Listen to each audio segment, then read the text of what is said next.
La semaine dernière, j'ai évoqué déjà le cogito dont je vais parler aujourd'hui. Et j'ai notamment mentionné la question de la première personne. Le cogito est à la première personne. Et la question se pose de savoir si c'est essentiel au cogito d'être à la première personne. Je pense que oui, c'est essentiel. Mais ça mérite un peu de recherche pour savoir pourquoi exactement c'est essentiel. Parce que si on met à la troisième personne, on obtient un raisonnement Descartes pense, donc Descartes existe, qui est tout à fait valide. C'est une inférence qui est valide, mais pas plus, disais-je, que ne serait le raisonnement Descartes ronfle, donc Descartes existe. Ça marche aussi. Et ça, c'est un point qui a été discuté dans les échanges d'objections et de réponses qui ont eu lieu entre Descartes lui-même et les savants de son temps. Donc, le texte des méditations de Descartes a été diffusé dans la communauté intellectuelle et il y a eu un certain nombre d'objections faites par les philosophes et les savants, les théologiens de son temps, et Descartes a répondu. Et parmi les questions qui ont été agitées, il n'y avait pas, contrairement à ce que j'ai pu laisser entendre la dernière fois, la question de la première personne, parce que tout le monde a pris pour acquis que c'était la première personne. Je ne crois pas qu'il y ait eu de transformation en troisième personne du cogito dans le cadre de ces échanges. En revanche, la question de savoir si cogito, si on pourrait remplacer le verbe penser par n'importe quel verbe d'action, ça c'est une question qui se pose, et effectivement, parmi les objecteurs, donc il y a Hobbes, qui dans ses objections a fait valoir l'idée que toute action, je crois qu'il dit qu'il n'y a pas d'acte sans agent en particulier, et donc parmi les exemples qu'il donne, il y a la promenade. Si quelqu'un se promène, enfin, s'il y a une promenade, il y a forcément quelqu'un qui se promène. Et avec l'idée que c'est simplement une application de ce cas général qu'on a dans le cogito. Et cet exemple de la promenade a été repris par Descartes lui-même dans sa réponse à Elias Indy, qui fait une autre série d'objections. Et là, Descartes lui-même mentionne le raisonnement « je me promène donc je suis », ambulo ergo sum, comme étant un analogue prétendu du cogito, mais lui soutient qu'en fait, ce n'est pas la même chose, mais la question donc se pose de savoir est-ce que c'est la même chose ou est-ce que ce n'est pas la même chose. Et Descartes donne un autre exemple de ce genre-là dans une lettre de 1638. Il donne l'exemple de la respiration. « Je respire, donc je suis ». Donc on a le cogito, mais à côté de ça, on a l'ambulo. Je me promène, donc je suis, et puis le respiro. Je respire, donc je suis. Et la question se pose de savoir qu'est-ce qui distingue le cogito et qu'est-ce qui fait qu'il ne se réduit pas, enfin, ce n'est pas simplement la même chose que ce qu'on a dans les autres cas. Si c'était la même chose que ce qu'on a dans les autres cas, ce serait une forme de trivialisation du cogito. Ça resterait un raisonnement valide, mais sans grand intérêt.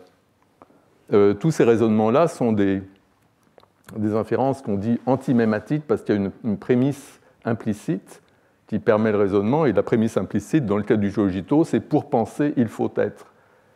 Et de même, on aurait, dans le cas du ambulo, pour se promener, il faut être. On ne peut pas se promener si on n'existe pas, et pareil pour la respiration. Mais si le cogito n'était qu'une telle inférence antimématique, reposant sur cette prémisse pour penser, il faut être, ça pourrait être mis à la troisième personne, et d'autre part, ce ne serait pas très différent de ce qu'on a dans ces autres cas-là. Alors, c'est sur la base de cette analogie avec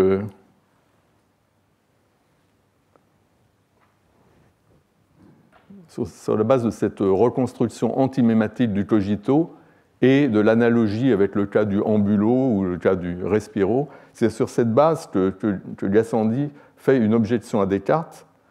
Et son objection, c'est que le cogito, c'est ce qui surnage, si vous voulez, ce qui c'est le résidus qui reste après le doute hyperbolique, qui consiste à rejeter tout ce qu'on peut douter de la moindre façon.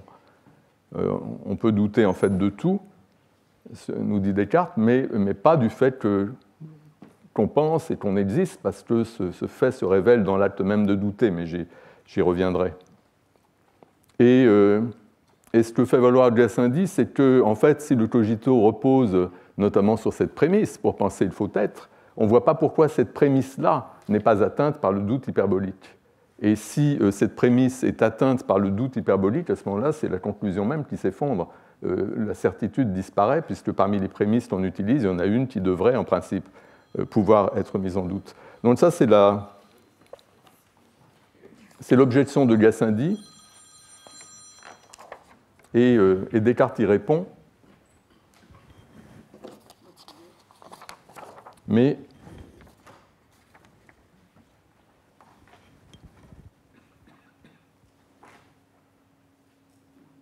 je ne m'intéresse pas, excusez-moi, ça me fait penser que moi aussi.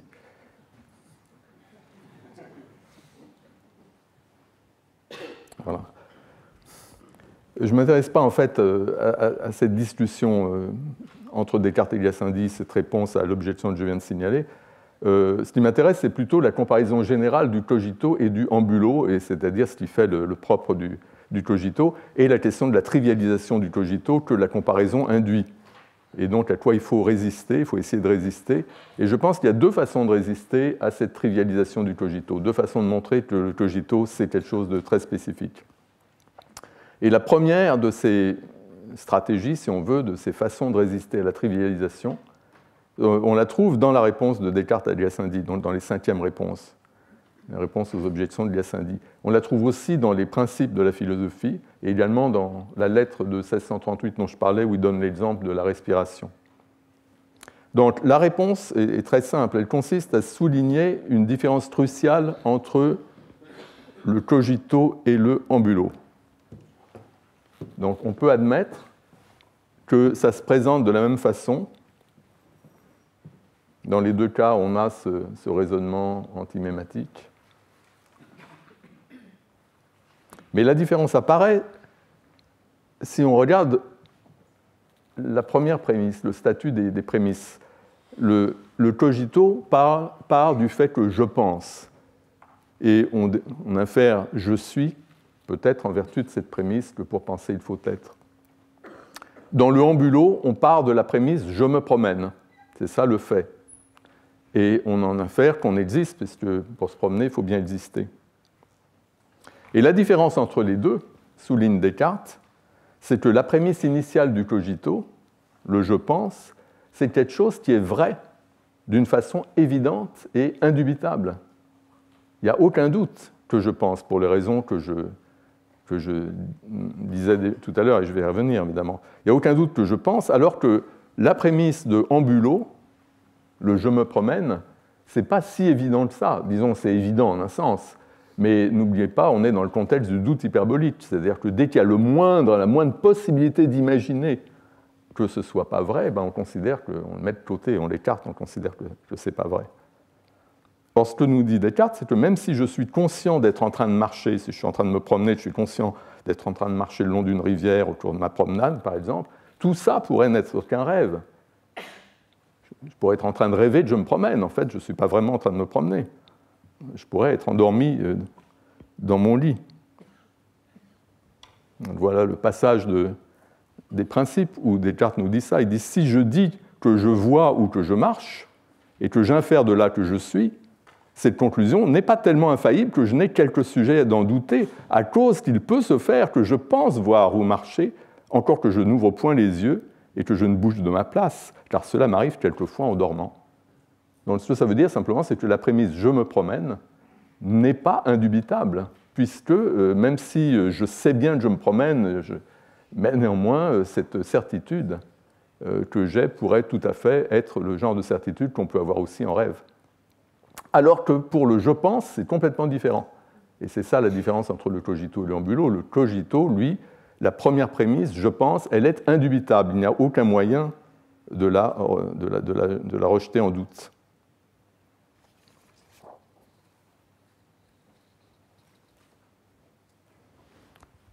Donc le caractère dubitable, si vous me passez ce néologisme, le caractère dubitable de la prémisse « je me promène », se transmet à la conclusion « je suis » qu'on infère de là, parce que la conclusion ne sera pas plus indubitable que n'était la prémisse dont on l'a tirée.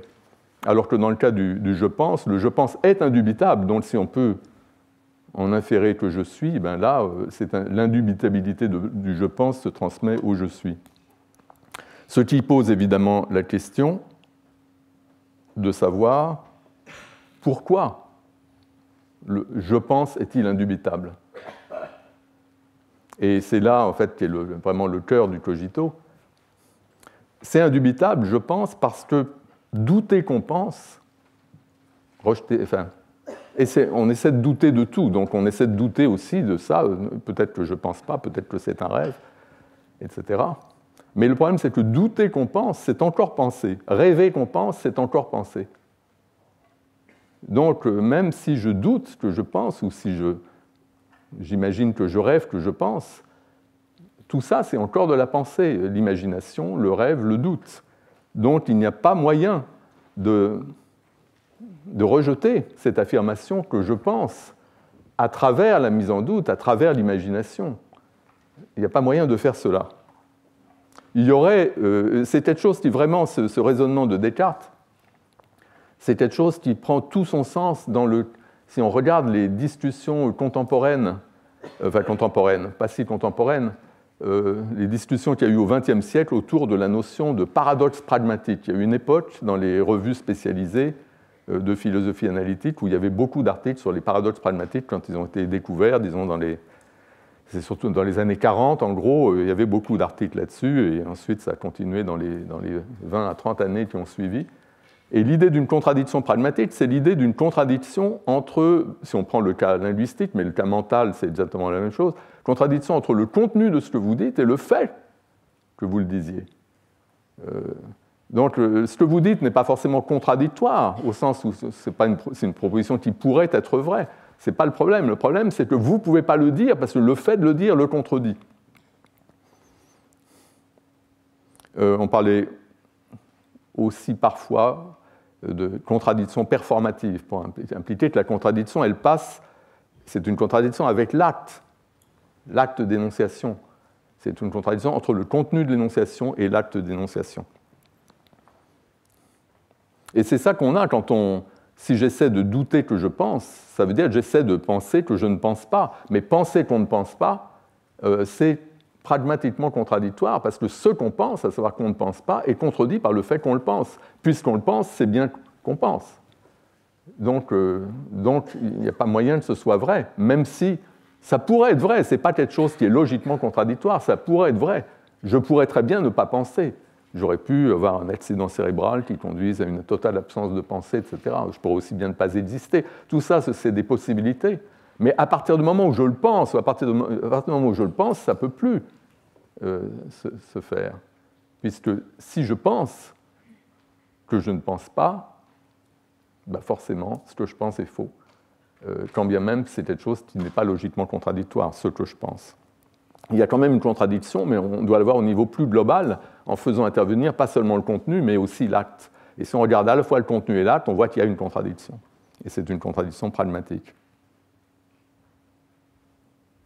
Inversement, il n'y a pas que les contradictions pragmatiques. Dans les discussions qui ont eu lieu sur ce type de contradiction, on faisait valoir aussi qu'évidemment, si on fait la négation de ce qui est pragmatiquement contradictoire, on obtient quelque chose qui est pragmatiquement nécessaire, on obtient des énoncés auto-vérifiants.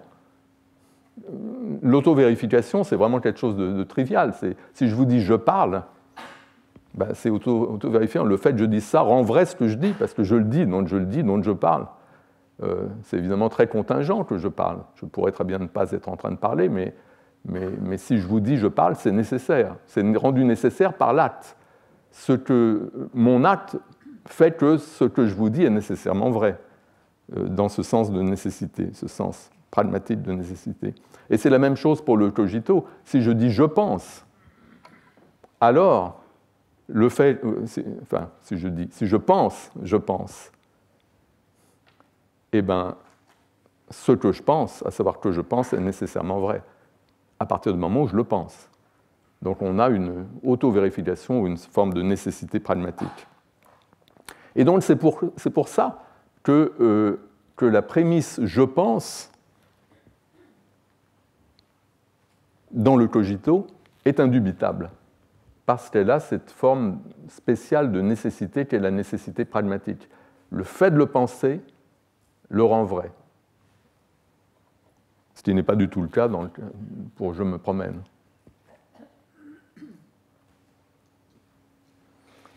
Donc ça, c'est, si je puis dire, bien connu, parce que c'est évident, je pense. Il y a énormément de discussions, de débats sur le sens de nombreux textes de Descartes, le sens du cogito aussi. Bien entendu, ce n'est pas évident de comprendre tout ce que dit Descartes, mais c'est une chose sur laquelle, en général, tout le monde s'accorde, c'est qu'il y a cette dimension dans le cogito. Il y a la découverte, en quelque sorte, par Descartes, si on peut dire, la contradiction pragmatique qui aurait effectivement à penser qu'on ne pense pas, et le fait que ça nous permet de trouver une vérité dont il est impossible de douter. Donc ça, c'est très important, c'est très intéressant, et je ne pense pas qu'il y ait vraiment de débat sur le fait que cette dimension existe et qu'elle est très claire dans le texte de Descartes. Je vais vous donner dans un instant une citation qui va vraiment dans ce sens-là. Je me souviens que quand j'étais postdoctorant à Oxford, j'étais supervisé par le professeur John Mackey, et ça veut dire que je le rencontrais toutes les semaines. Je lui apportais des choses, on discutait de choses que j'avais écrites. J'écrivais à l'époque, si vous regardez le livre que j'ai cité la dernière fois, mon premier livre, La transparence et l'énonciation, il y a tout un chapitre sur les contradictions, sur les paradoxes pragmatiques, et évidemment je parle de Descartes. Et donc au moment où je faisais ce postdoc, j'avais déjà... ce livre n'était peut-être pas encore publié, mais en tout cas, il était écrit, car il était tiré de cours que j'avais donnés à l'EHESS. Et je me souviens que John Mackey, quand je lui avais dit que c'était nécessaire, il avait voulu vérifier que Descartes emploie bien le mot « nécessaire ». Donc il était allé dans sa bibliothèque, et effectivement, on avait vérifié, effectivement, Descartes emploie le mot « nécessaire » pour ces nécessités-là. Je vous donnerai le passage dans une seconde. Donc tout ça est peu contestable, mais quand on arrive en ce point, eh ben, on s'aperçoit qu'il y a une façon de sauver le cogito de la trivialisation, c'est-à-dire de la comparaison avec Amboulot ou Respiro, avec la comparaison des autres cas où l'inférence serait valide.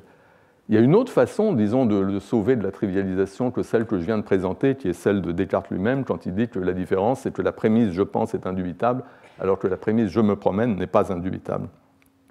On peut aller plus loin, et on peut rejeter l'idée même que le cogito cartésien serait une inférence antimématique, comme j'ai dit, reposant sur cette prémisse tacite « pour penser, il faut être ». Il y a des places sur le devant, hein, si vous voulez, il n'y a pas de problème. Donc on peut rejeter ça, on peut donner une autre interprétation du cogito. Et on peut faire cela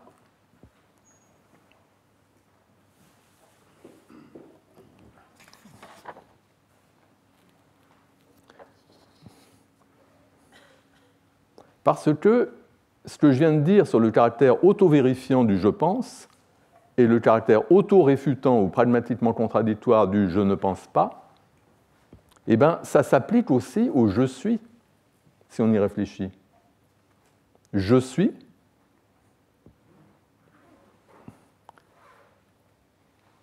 c'est également auto-vérifiant au sens, dans un sens peut-être légèrement différent, mais c'est quand même le même mécanisme. Est-ce qu'on peut penser véridiquement qu'on n'existe pas? Ben non, on ne peut pas. Parce que ce qu'on pense, à savoir qu'on n'existe pas, est alors contredit par le fait qu'on le pense. Et de même, on ne peut pas dire qu'on n'existe pas, parce que ce qu'on dit est alors contredit par le fait qu'on le dise. Donc on trouve cette propriété de ce caractère auto-vérifiant ou auto-réfutant suivant qu'on met ou non la négation, aussi bien pour le « je suis » que pour le « je pense ». Donc le je suis également est indubitable à cause de ce caractère auto-vérifiant. Et donc cette indubitabilité du je suis, si l'on lui applique les mêmes considérations qui valent du je pense, c'est ce sur quoi s'est appuyé le grand philosophe scandinave Intika dans son interprétation du cogito. Il a donné une nouvelle interprétation du cogito fondée sur ce caractère auto-vérifiant, une interprétation qu'il appelle performative. Le titre de son article, c'est Cogito ergo sum, inférence ou performance. Et en fait, il dit que ce n'est pas vraiment une inférence. C'est l'accomplissement d'un acte. C'est ça qu'il nous dit. L'idée de son interprétation, c'est que ça a l'air d'être une inférence à cause du donc qu'on ne trouve pas dans toutes les versions du cogito. Mais en fait, ce qu'il soutient, lui, c'est que je pense, dans le cogito, je pense donc je suis, je pense n'est pas une prémisse factuelle dont on infère j'existe grâce à une prémisse tacite pour penser il faut être, de la même façon qu'on pourrait inférer j'existe de je me promène.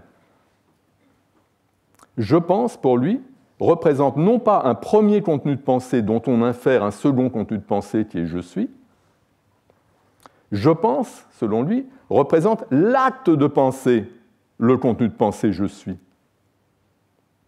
Le contenu de pensée je suis, j'existe est nécessairement vrai à partir du moment où est accompli l'acte de le penser. Donc l'acte de penser je suis établit la vérité de cette proposition. Il s'agit donc d'une inférence performative. C'est l'acte qui rend vrai le contenu de l'acte. L'acte de pensée rend vrai le contenu de pensée. Inférence performative. Et j'ai dit que j'allais citer le passage de Descartes qui va dans ce sens, c'est cet énoncé, cette proposition « je suis, j'existe » est nécessairement vraie toutes les fois que je la prononce ou que je la conçois en mon esprit. C'est vraiment l'acte de prononcer, l'acte de penser. C'est ça qui fait que c'est vrai. C'est vrai quand je le prononce, c'est vrai quand je le conçois.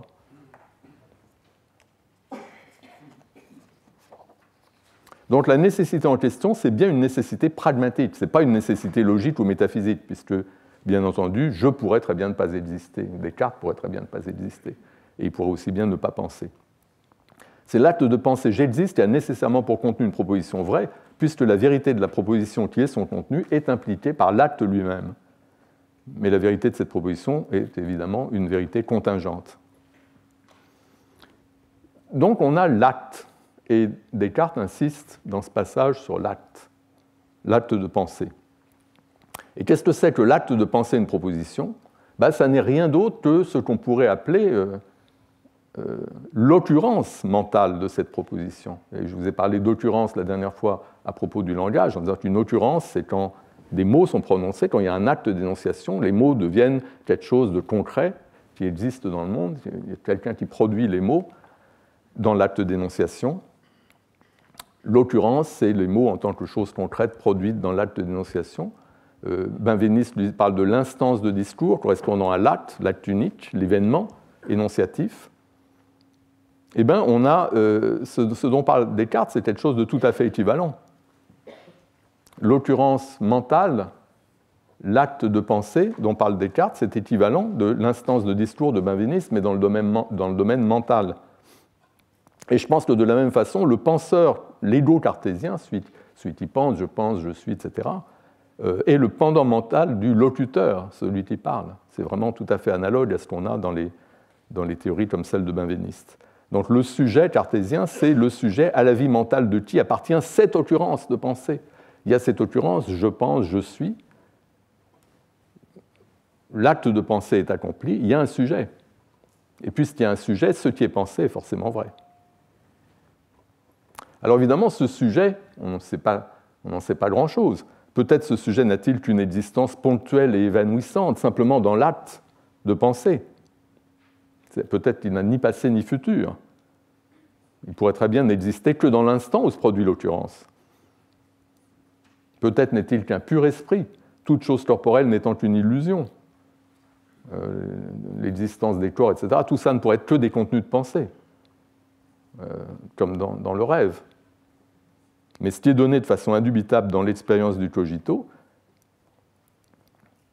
ben, c'est le moi, c'est-à-dire le sujet de l'acte mental, le fait qu'il y a cet acte qui est accompli, et le sujet de l'acte est inhérent à l'acte en question. Donc, dans cette perspective, la notion de penseur ou de sujet correspond à un rôle défini par rapport à une occurrence mentale. Il y a cette occurrence mentale, cet acte de pensée, et le corrélat de cet acte, c'est le sujet qui l'accomplit.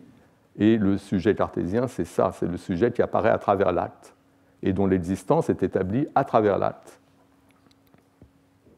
Donc c'est tout à fait comparable à ce qui se passe dans le cas du langage avec les occurrences. Et ça me conduit à revenir un peu sur ce que je vous disais la dernière fois. La dernière fois, je vous ai dit que je vous ai parlé des rapports entre la première personne mentale et la première personne linguistique, entre je et le moi, comme l'indiquait le titre de mon cours de la dernière fois. Et j'ai dit qu'il y avait plusieurs stratégies pour aborder cette question. J'ai parlé de la stratégie de Benveniste, qui consiste à partir de la première personne linguistique pour en dériver la première personne mentale conçue comme un effet du langage ou une projection à partir du langage, à partir de la pratique interlocutive. On dit « je » et du coup on se pose comme sujet et ça permet de se penser comme sujet, comme moi. Donc ça, c'était une stratégie. Et l'autre stratégie que j'ai présentée, et en fait qui est celle que je défends, consiste à donner l'autonomie à la première personne mentale, à reconnaître qu'indépendamment du langage, il y a beaucoup de raisons de penser qu'il y a une notion de soi qui existe, même si elle peut être renforcée par le langage, la pratique interlocutive, l'existence des pronoms, etc. Mais il y a ancré dans des phénomènes beaucoup plus fondamentaux de la vie psychologique la nécessité de reconnaître un statut pour la première personne et l'existence d'un concept de soi-même, et donc de penser en première personne, qui sont les premières pensées qui mobilisent ce concept-là. Alors ce concept, dans cette conception, qui n'est pas celle de Benveniste, donc voilà, ce concept de soi, c'est celui que nous exprimons quand nous disons « je ». J'ai une pensée en première personne, je dis « je », j'exprime ma pensée en première personne. On les exprime en disant « je », mais ce concept de soi n'est pas lui-même tributaire du langage, il préexiste. Donc ça, c'était la deuxième stratégie que j'ai présentée. J'avais évoqué au début du cours une troisième possibilité, une troisième stratégie dont j'avais dit qu'elle n'était pas vraiment en concurrence avec les autres, elle pouvait compléter. Mais dont finalement, je n'ai pas du tout eu le temps de parler, donc je voudrais en dire un mot maintenant parce que je suis arrivé au point où c'est évident ce qu'est cette autre stratégie. C'est une stratégie qui permet de rapprocher la première personne mentale et la première personne linguistique.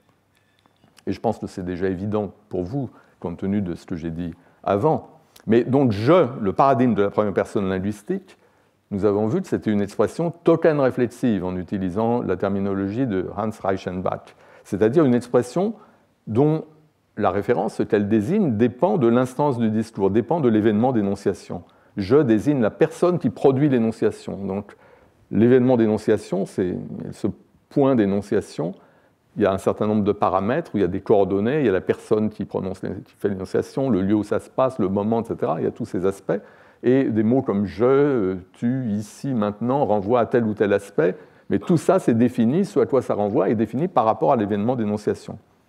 Donc il y a token réflexivité parce que la signification d'une expression comme je renvoie ou réfléchit l'acte de parole, renvoie à l'acte de parole en disant je. La signification de je, c'est qu'une occurrence, un token, comme disent les anglophones de je, désigne la personne qui produit ce token ou cette occurrence. Et donc parce que le repère, c'est l'acte de parole, c'est l'acte d'énonciation, c'est par rapport à lui que sont repérés ceux dont on parle, disons, quand on emploie des expressions de ce genre. La perspective est clairement logocentrique, ai-je dit. Logocentrique parce que le repère, c'est le langage, c'est la parole, le langage en tant que les tokens, les occurrences linguistiques produites dans la parole. L'occurrence verbale ou, comme dit Benveniste, l'instance de discours. C'est ça qui sert de repère.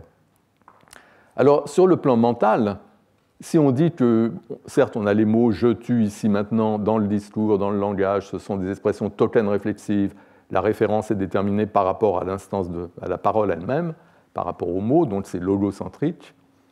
Sur le plan mental, je dis que de façon autonome, indépendamment de ces considérations sur le langage, il faut reconnaître qu'il y a des concepts, comme le concept de soi, le concept de ici, le lieu où l'on se trouve, des choses qui correspondent aux indexicaux du langage, mais qui ont une réalité psychologique indépendante. Qu'est-ce que c'est que cette réalité psychologique indépendante? Je pense que des concepts comme le concept de soi-même, dont j'ai parlé, mais aussi bien le concept de ici, si je vous dis, si je pense qu'il fait chaud ici, ou quelque chose comme ça, si je pense au lieu où je me trouve d'une façon que je pourrais exprimer en disant ici, ce genre de concepts, ce sont des concepts qui, comme je les ai dénommés ainsi dans un ouvrage paru il y a pas mal d'années, j'ai appelé cette classe de concepts des concepts égocentriques.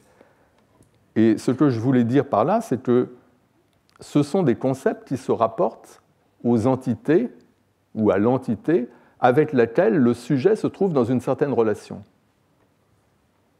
Donc, quand je pense à un lieu comme ici, je pense au lieu en tant que le lieu que j'occupe présentement. Donc, c'est ma relation au lieu, le fait que j'y sois, qui me permet d'y penser comme ici. Et comme je vous ai dit, je peux penser à cet amphithéâtre comme ici pendant que j'y suis. Quand j'y suis, je peux penser, il fait chaud ici. Et j'ai une pensée au sujet de l'amphithéâtre Alboix. Mais je ne pourrais plus penser cela de cette façon-là quand j'aurais quitté la pièce. Quand je serais ailleurs, je ne pourrais plus penser à l'amphithéâtre Alboix comme étant ici. Je serais forcé d'y penser sous un autre concept. Donc le concept ici est lié à une relation particulière que le sujet entretient avec le référent du concept, c'est-à-dire le lieu auquel le concept se rapporte. Ce sont des concepts qui se rapportent à des objets en vertu des relations que le sujet entretient contextuellement avec ces objets.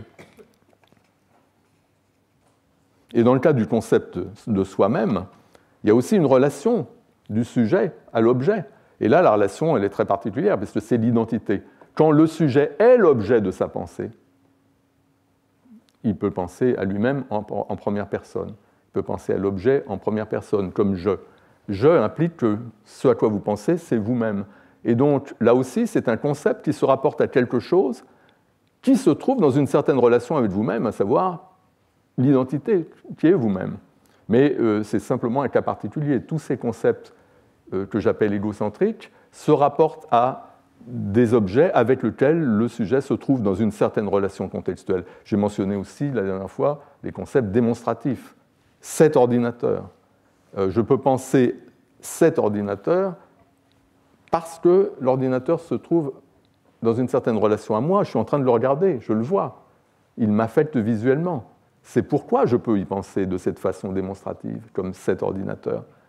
Sinon, je ne le pourrais pas, etc. Donc à chaque fois, dans tous ces cas-là, on a besoin d'une certaine relation pour pouvoir accéder au concept. Le concept est fondé sur une certaine relation contextuelle à l'objet. On ne peut déployer ce type de concept que si on se trouve dans la bonne relation à l'objet, mais ce sont des concepts égocentriques précisément parce qu'ils reposent sur une relation du sujet à l'objet de pensée. Donc là, on a une perspective qui est clairement égocentrique. C'est la relation du sujet à ce qu'il y a autour de lui, ce qu'il y a dans son environnement. C'est ça qui permet le déploiement de ces concepts égocentriques. Alors que dans le cas du langage, les mots « je tue ici maintenant », c'est par rapport à l'occurrence du mot que est défini ce à quoi le mot se rapporte. Et ça donne l'impression qu'il y a une différence entre les deux, ce qui serait très possible, puisque je vous ai dit qu'il y a ces deux plans, il y a le plan du langage, il y a le plan psychologique, il y a une certaine correspondance entre les deux, mais ce n'est pas tout à fait la même chose. Cependant, compte tenu de ce que je vous ai dit tout à l'heure, il y a moyen de réduire le fossé apparent entre la perspective logocentrique qui est propre à la première personne linguistique et la perspective égocentrique qui caractérise la première personne mentale. Et la façon de faire ça, de réduire le fossé, c'est d'adopter l'équivalent d'une perspective logocentrique dans le domaine mental. C'est-à-dire, tout simplement, ça consiste à faire de l'occurrence mentale, de l'événement de pensée, le repère implicite pour les concepts égocentriques, à commencer par le concept de soi-même. Et je pense que c'est à ça que nous conduit le cogito cartésien, compte tenu de ce que je vous ai dit, suivant Intica. Ce que nous révèle l'analyse du cogito, c'est que la perspective égocentrique est en fait une perspective logocentrique, où le logos pertinent, ce n'est pas l'instance de parole, c'est l'instance de pensée. C'est l'événement de pensée, l'occurrence de la pensée. Je pense, par exemple, c'est une pensée que j'ai. Cette pensée, c'est un acte qui a un auteur.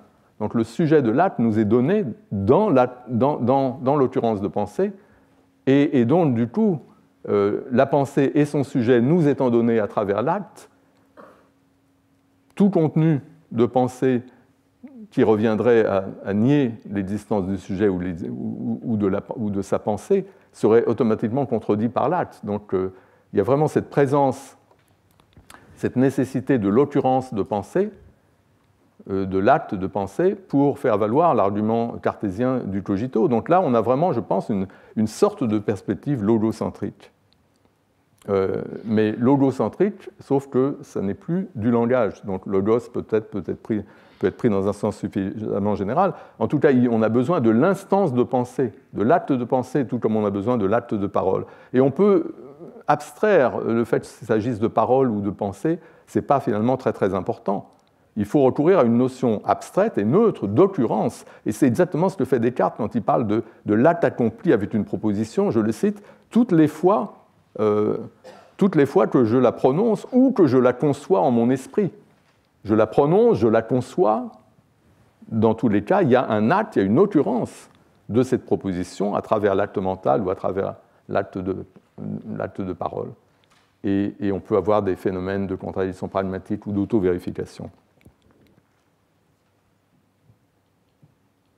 Donc si on part d'une telle notion neutre d'occurrence, à ce moment-là, on peut généraliser l'analyse token réflexive, où le token ne sera plus nécessairement un token, une occurrence de parole, ça peut être une occurrence de pensée.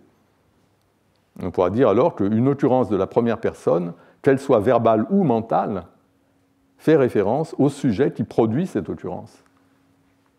Donc tout ce qu'on a dit dans le cas linguistique va s'appliquer aussi au cas mental.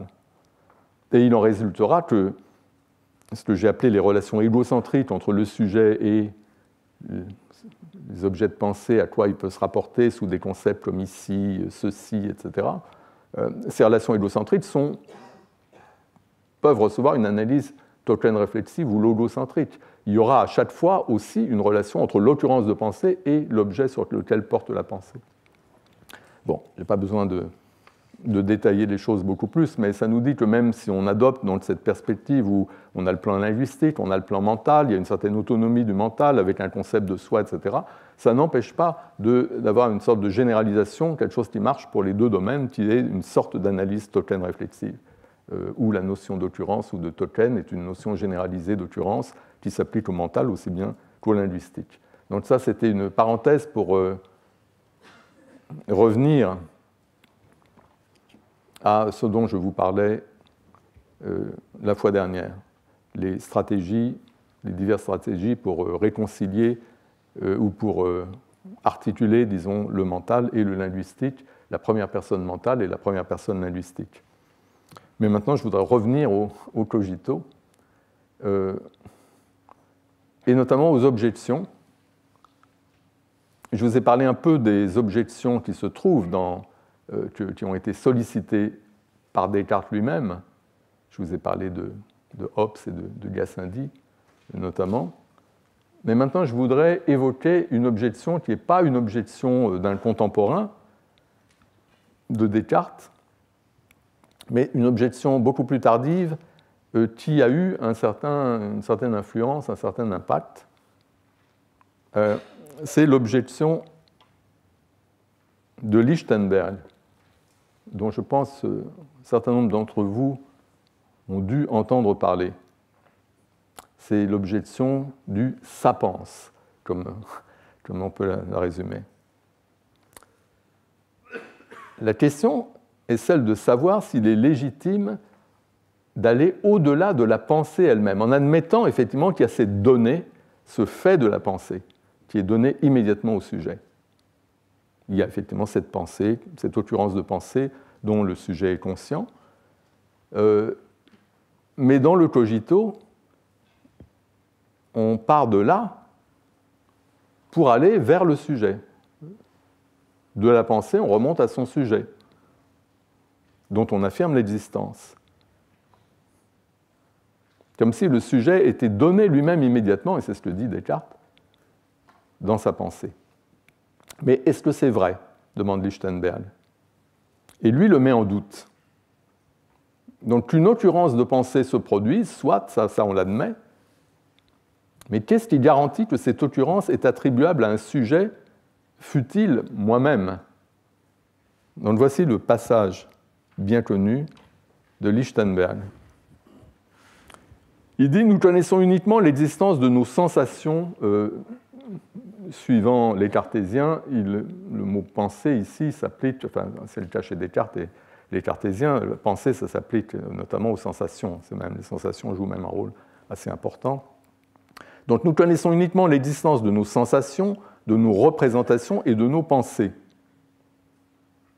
Il y a de la pensée ou ça pense, c'est ça qu'il faudrait dire, nous dit Lichtenberg. Comme on dit, il y a des éclairs, ou ça tonne, ou il pleut.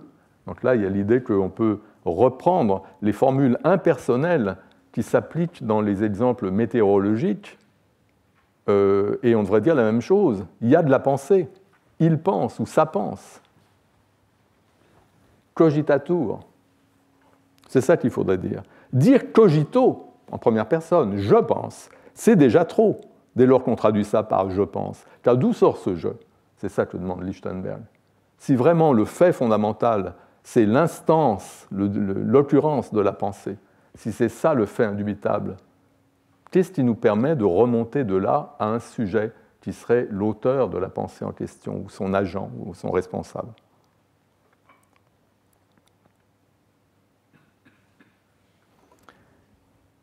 Qu'est-ce qui nous permet d'hypostasier, comme on pourrait dire, le sujet, comme le fait Descartes ? Alors, c'est certain que l'hypostase du sujet paraît illégitime si le sujet dont on parle, c'est un sujet un tant soit peu substantiel. Par exemple, l'individu René Descartes. C'est certain que de l'occurrence de la pensée, donc Descartes a une pensée, elle compte, ça peut être je pense, ça peut être n'importe quoi d'autre, Descartes, il infère je pense, j'existe, mais il ne pourrait certainement pas inférer René Descartes existe, parce que René Descartes, c'est un individu avec une certaine biographie, donc là c'est un sujet substantiel, et peut-être que cet individu-là n'a jamais existé.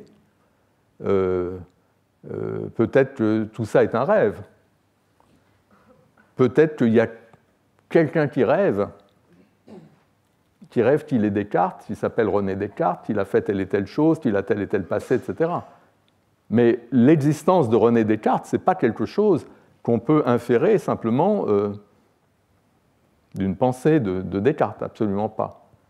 Mais ce n'est pas ça qu'infère, et c'est là que la première personne est importante, ce qu'infère Descartes de sa pensée, c'est « je pense », ce n'est pas « René Descartes pense », car l'existence même, encore une fois, de René Descartes n'est pas du tout assurée.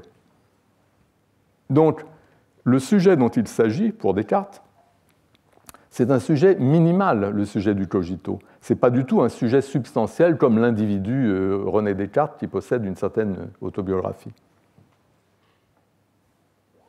Et le sujet minimal, si c'est vraiment ça, si le sujet du cogito c'est un sujet minimal, eh bien, ce sujet est inhérent à l'acte de pensée et son existence n'est garantie, c'est ce que j'ai dit tout à l'heure, que pour la durée de celui-ci.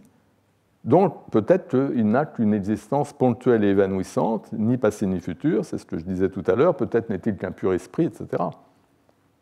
Postuler un tel sujet minimal simplement inhérent à l'acte de pensée, est-ce que c'est aller au-delà de ce qui est donné, quand ce qui est donné, c'est simplement la pensée elle-même ? C'est ça la question. Est-ce qu'on a le droit, à partir de la pensée elle-même, à partir d'une occurrence de pensée, de postuler le sujet de cette pensée s'il s'agit d'un sujet minimal, simplement celui qui pense ça. Et on ne sait pas du tout, on n'a aucune idée de sa nature. C'est simplement le sujet qui est inhérent à l'acte de pensée. Et Lichtenberg dit non. Quand on a la pensée, on a la pensée, et ça ne nous dit rien sur un sujet, c'est comme il pleut, ça ne nous dit rien sur le sujet de la pluie. Non, il pleut, il y a de la pluie.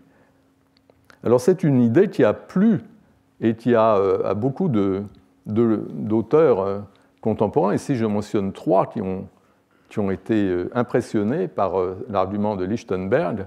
C'est Nietzsche, Russell et Wittgenstein. Les 3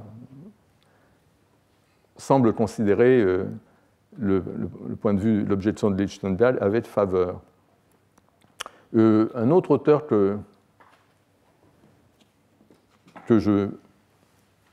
qu'il est raisonnable de mentionner ici, c'est quelqu'un qu'on compare souvent à Lichtenberg. C'est David Hume, qui lui-même exprime vis-à-vis du cogito cartésien un certain scepticisme. Dans un passage très connu, où il nous dit ceci. Il nous dit « Quand je pénètre le plus intimement dans ce que j'appelle moi, je bute toujours sur une perception particulière ou sur une autre. » Perception, c'est un autre mot que dans toute cette tradition qui commence avec les cartésiens, c'est une tradition, c'est ce qu'on appelle les pensées, les perceptions, tout ça c'est pareil. C'est ce qu'on, en tout cas. Donc, quand je pénètre le plus intimement dans ce que j'appelle moi, je bute toujours sur une perception particulière ou sur une autre, de chaud ou de froid, de lumière ou d'ombre, d'amour ou de haine, de douleur ou de plaisir. Je ne peux jamais me saisir, moi, en aucun moment, sans une perception, et je ne peux rien observer que la perception. Donc, perception, pensée, en fait, c'est la même chose dans cette tradition. Ça veut dire que quand on regarde en soi, il y a de la pensée, effectivement, il y a de la pensée, il n'y a aucun doute là-dessus, mais où est le moi ? Quand on regarde, on ne trouve que la pensée. On ne trouve pas le moi. Ça, c'est ce que nous dit Hume, et ça paraît être un peu le même genre de choses que nous dit Lichtenberg. En fait, je pense que la position de Hume est moins radicale que celle de Lichtenberg, telle que je l'interprète. En fait, je ne suis pas du tout spécialiste ni de l'un ni de l'autre. Mais dans l'interprétation de Jean Donne, Lichtenberg présente quelque chose d'assez radical. La position de Hume est un peu moins radicale, je vous dirai pourquoi dans un instant. Mais en ce qui concerne Lichtenberg, je pense que sa position, en tout cas interprétée de la façon radicale dont je le fais, se heurte à une difficulté, une vraie difficulté quand il s'agit précisément de la concevoir comme une objection au cogito cartésien. Et la difficulté vient du fait qu'il y a une certaine conception de la pensée qui est à l'œuvre chez Descartes et chez ses disciples. Et ça vaut la peine de regarder ce que Descartes dit de ce que c'est que la pensée. Donc il y a énormément de passages bien connus, là je vous en donne quelques-uns. Dans les principes de la philosophie, par le mot de pensée, j'entends tout ce qui se fait en nous de telle sorte que nous l'apercevons immédiatement par nous-mêmes. C'est pourquoi non seulement entendre, c'est-à-dire comprendre, vouloir, imaginer, mais aussi sentir est la même chose ici que penser. Donc c'est la vie intérieure, c'est ça la pensée. Autre passage, par le nom de pensée, je comprends tout ce qui est tellement en nous que nous en sommes immédiatement connaissants. Ainsi, toutes les opérations de la volonté, de l'entendement, de l'imagination et des sens sont des pensées. Alors vous avez cette idée que nous l'apercevons immédiatement par nous-mêmes ou que nous en sommes immédiatement connaissants. Il y a à chaque fois l'idée de cet accès immédiat que nous avons à nos pensées et ça définit nos pensées. Les pensées sont ces choses en nous dont nous sommes immédiatement conscients. Et là, je dis conscient parce que c'est évidemment de ça que parle Descartes. Les pensées, c'est tout ce dont nous sommes immédiatement conscients. Alors vous me direz pourquoi il ne dit pas conscient. En fait, il y a plein de périphrases, mais toutes ces périphrases sont des traductions. Quand vous regardez le texte latin, en latin, ça dit conscient.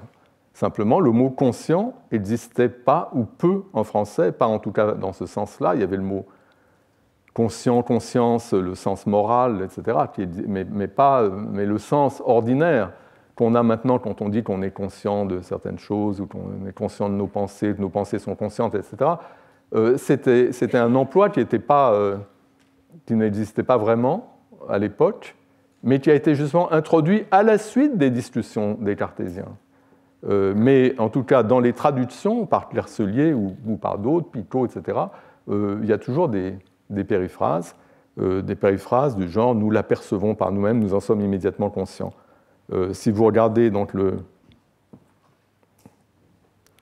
texte latin, au lieu de immédiatement connaissant, ou au lieu de que nous apercevons immédiatement par nous-mêmes, vous trouvez immédiatement conscient. C'est ça qu'on a dans le latin.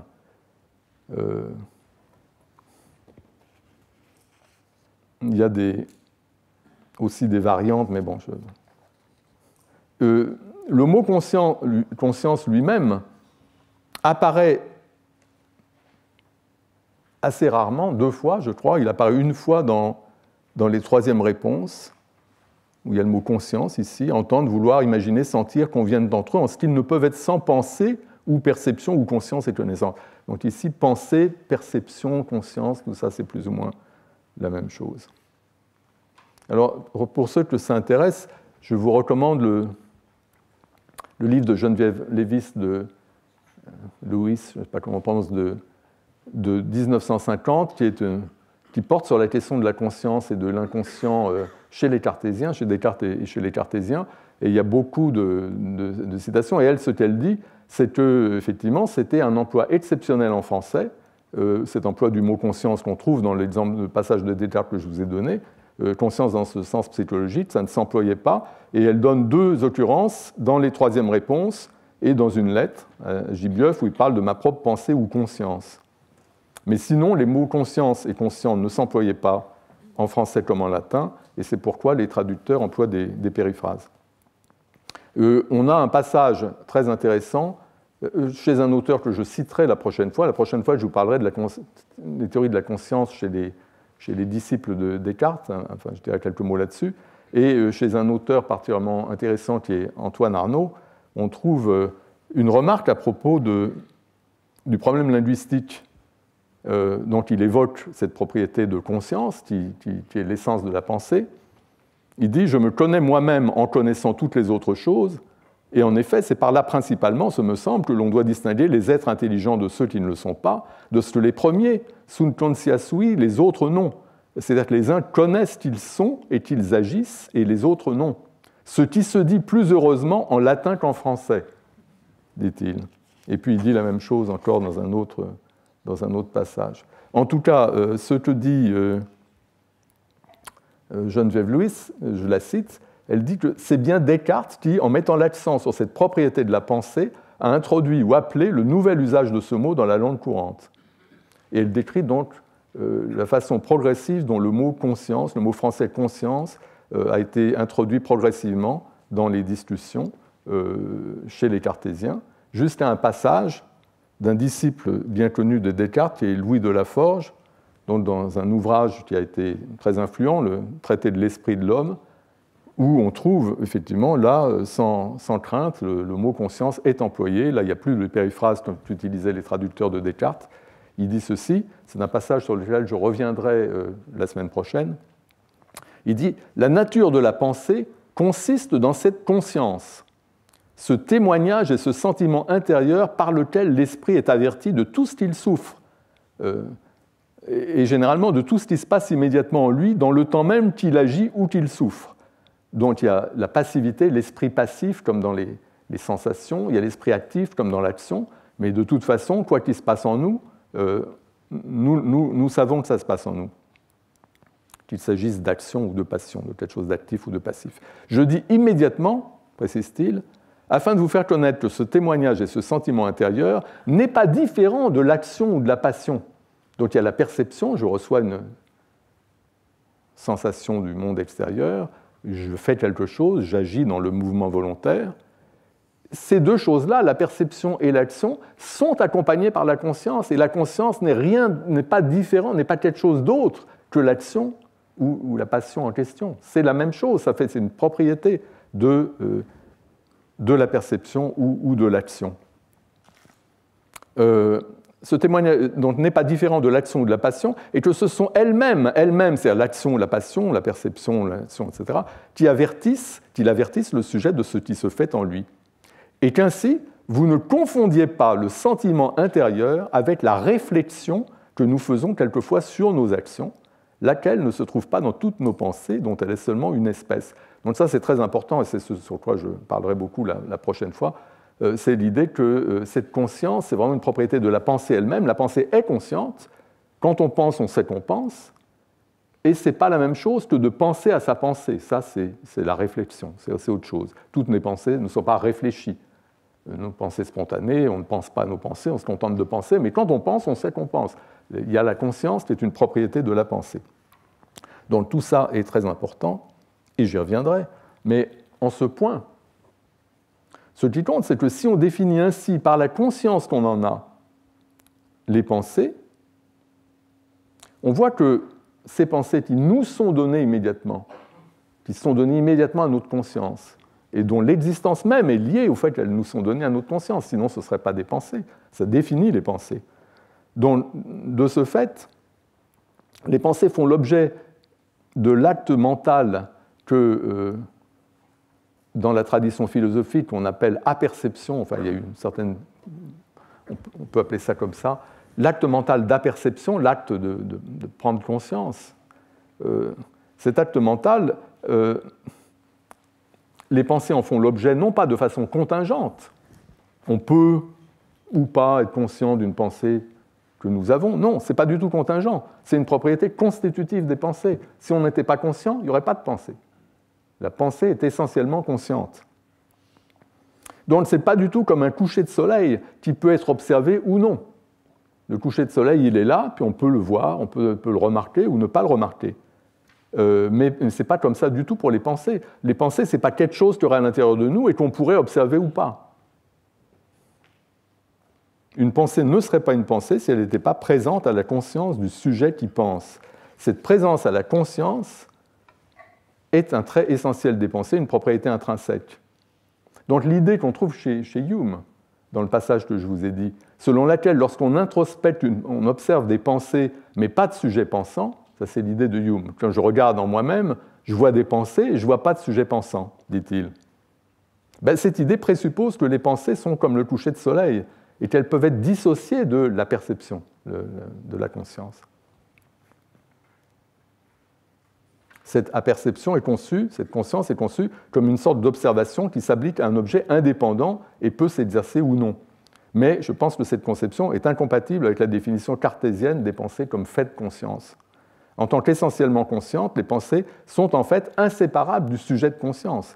Le sujet de conscience, c'est le sujet à la conscience de qui les pensées sont présentes.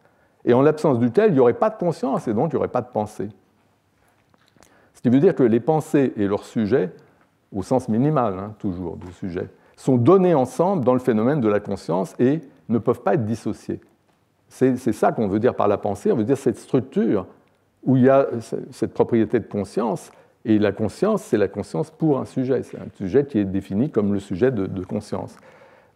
C'est une idée qu'on trouve chez les commentateurs de Descartes, et ici je vous donne une citation d'un commentateur, Hamelin, qui dit que le fait d'être pour soi, c'est la façon dont il exprime cette idée que c'est pour la conscience d'un sujet, le fait d'être pour soi n'est pas un acte spécial qui se surajoute à la pensée, c'est constitutif de la pensée.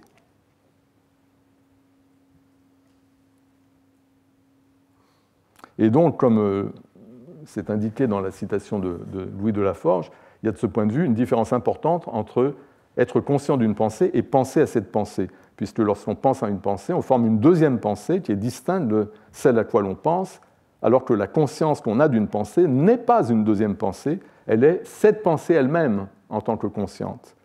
Et ça, c'est ce thème qui est si présent chez les cartésiens, donc j'y reviendrai. En tout cas, il a été surtout ce thème il a été rendu célèbre par l'insistance qui a mise un grand philosophe, Franz Brentano, qui a beaucoup fait pour les théories de la conscience, qui est très influent chez les théoriciens contemporains. Et cette idée que la conscience n'est pas quelque chose qui se surajoute à la pensée, mais que c'est une propriété de la pensée elle-même, c'est très clair, en employant pensée dans le même sens que les cartésiens, dans un sens général qui inclut les perceptions, C'est ce qu'il nous dit dans un passage très célèbre de la psychologie du point de vue empirique, et je vous lis le passage. Dans le même phénomène psychique, dit-il, où le son est représenté, là il parle du cas où on entend un son, par exemple on entend une cloche. Donc il y a ce phénomène psychique, cette sensation sonore, cette perception. Dans le même phénomène psychique où le son est représenté, nous percevons en même temps le phénomène psychique. Donc il y a une sorte de réflexivité. On perçoit à la fois l'objet, qui est le son, et la perception du son qui est présente elle-même, en quelque sorte. Nous percevons en même temps le phénomène psychique, et nous le percevons, le phénomène psychique, suivant son double caractère. D'une part, en tant qu'il a le son comme contenu, et d'autre part, en tant qu'il est en même temps présent à lui-même comme son propre contenu. Donc il y a cette idée qu'il y a cette structure de la conscience, cette forme de réflexivité qui est intrinsèque à ces états mentaux.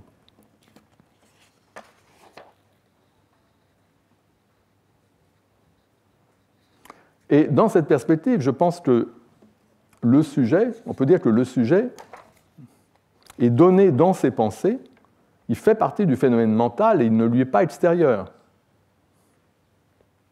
Non pas, évidemment, ça ne veut pas dire que le sujet soit représenté dans le contenu de ses pensées. Et ça, c'est très important. Le sujet peut être représenté dans le contenu de ses pensées. Je peux avoir des pensées sur moi-même, bien sûr, mais ce n'est pas forcé. Je peux avoir aussi des pensées qui ne sont pas sur moi-même, qui sont sur d'autres choses. En revanche, le sujet est nécessairement donné dans ses pensées en tant que sujet de l'acte de pensée. Et donc, il y a une différence qui est fondamentale sur laquelle a beaucoup insisté Wittgenstein entre le sujet qui est donné comme sujet, et ça, c'est une propriété générale de la pensée ou de la conscience. Le sujet est donné comme sujet, il y a un acte qui est accompli, il y a cette conscience qui est une conscience d'un sujet qui est conscient de l'acte de pensée. Mais ça ne veut pas dire que le sujet soit donné comme objet de pensée. Et c'est complètement différent. Le sujet qui se donne à lui-même comme objet dans la réflexion, il peut penser à lui-même, mais quand il pense à d'autres choses, il est présent à lui-même en tant que sujet de l'acte de pensée, parce qu'il y a cette conscience de la pensée. Donc, le contenu de la pensée et la conscience qu'a le sujet de pensée, et de penser qu'il pense, ces deux choses sont deux aspects fondamentaux de la pensée elle-même. Dans une pensée, il y a le contenu et il y a l'acte.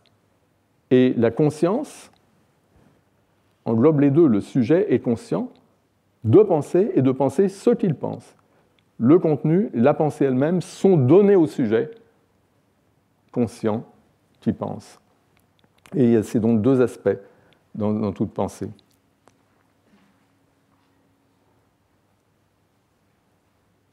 Et dans la mesure où il y a ces deux aspects qui font partie de la pensée elle-même, de ce à quoi nous avons accès dans la conscience, il s'ensuit que le sujet n'a pas à inférer son existence de sa pensée, à cause justement du fait que le sujet est donné dans sa pensée, en tant que sujet de l'acte de pensée. Donc le sujet n'a pas à inférer son existence de sa pensée, il est donné à lui-même dans l'acte de pensée. Son existence en tant que sujet minimal est un fait dont il a une connaissance intuitive immédiate, connaissance qui est partie intégrante de la connaissance immédiate qu'il a de ses pensées. Ça en fait partie. Et c'est peut-être une des raisons, peut-être je dis seulement parce que c'est très discuté, la raison pour laquelle Descartes dit cela, mais Descartes, en un certain passage que je vous donne ici dans les deuxièmes réponses, nie que en fait, le cogito soit une inférence. Il dit, lorsque quelqu'un dit « je pense donc je suis » ou « j'existe », il ne conclut pas son existence de la pensée comme par la force de quelques syllogismes, mais comme une chose connue de soi. Il la voit par la seule inspection de l'esprit.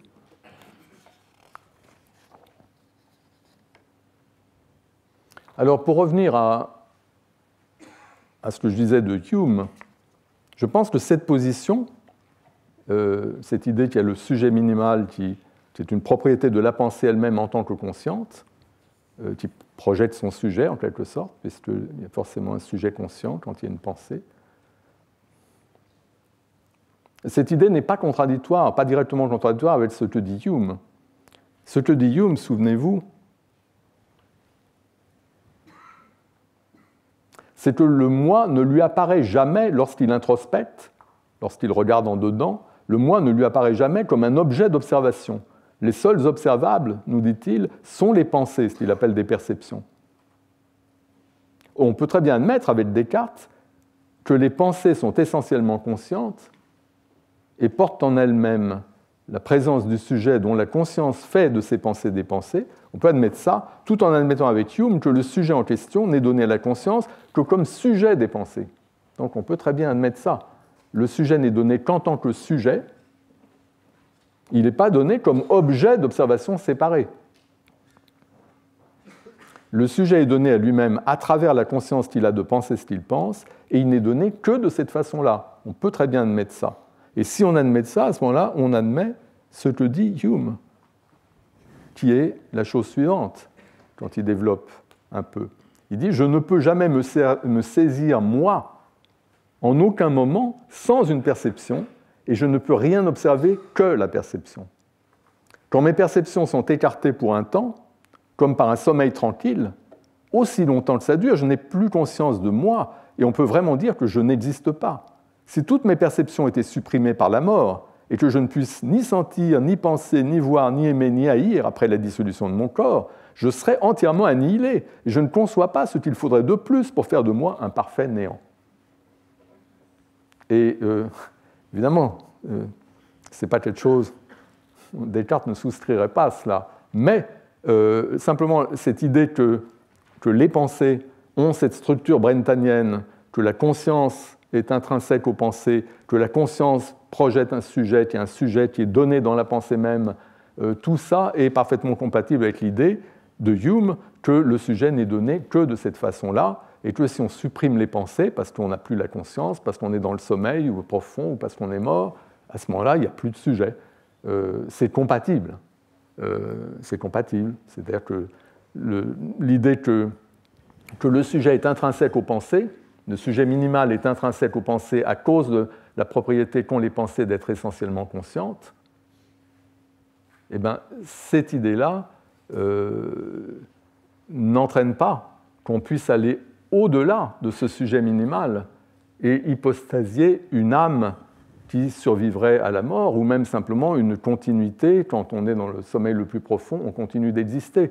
Là, c'est une hypostase du sujet qui va au-delà de simplement ce qu'on peut tirer du simple fait que les pensées sont essentiellement conscientes.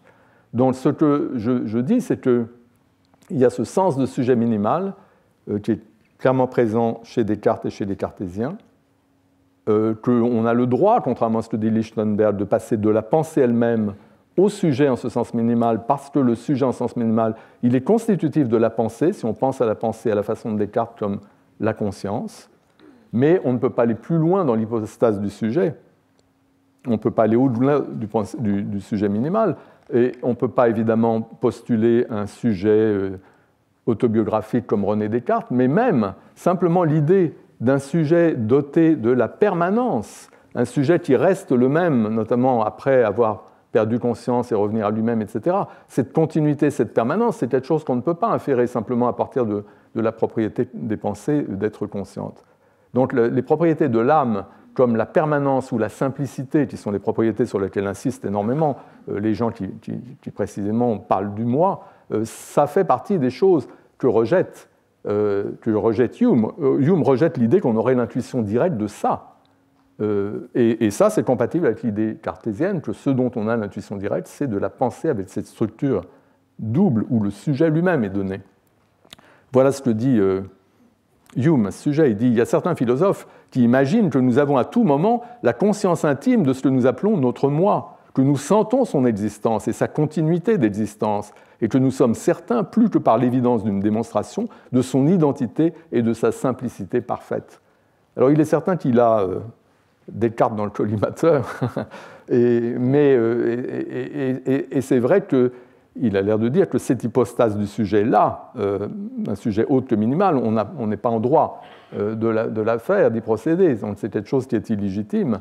Et moi, tout ce que j'ai voulu dire, j'ai voulu bloquer l'objection de Lichtenberg, parce que Lichtenberg fait une objection plus fondamentale. Il dit qu'on ne peut pas remonter de la pensée elle-même, du sapence, au sujet. Et je dis qu'on le peut si le sujet, c'est le sujet minimal dont parle Descartes quand il s'agit du cogito.